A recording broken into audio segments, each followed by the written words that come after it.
की 60-65च्या वयामध्ये जर का माणूस चेकबुकवरती आकडा आणि अक्षर लिहायला चुकला, मी या खोलीत का आलो हे चुकला, तर ही खरं धोक्याची घंटी. कुटुंबांमध्ये महत्त्वाच्या समस्या अशा उभ्या राहतात की आता किती बंगले असे किंवा किती अपार्टमेंट असे की मुलं परदेशी सगळ्यांची.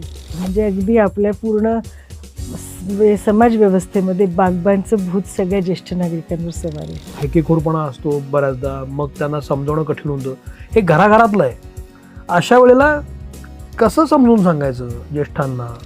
बायको हॉस्पिटलमधनं आली, त्यामुळे हे कोण आहे माझ्या शेजारी, ते म्हणले तुमची मैत्रीण आहे.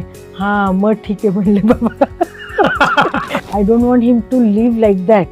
आणि आजीने चक्क त्यांचं जेवण बंद केलं. ती जी वेगवेगळ्या म्हणजे आता तुम्ही तर देशातलेच म्हणले, तर मी इंटरनॅशनल कॉन्फरन्स अटेंड करते. जगभरात ज्येष्ठांच्या समस्या असेल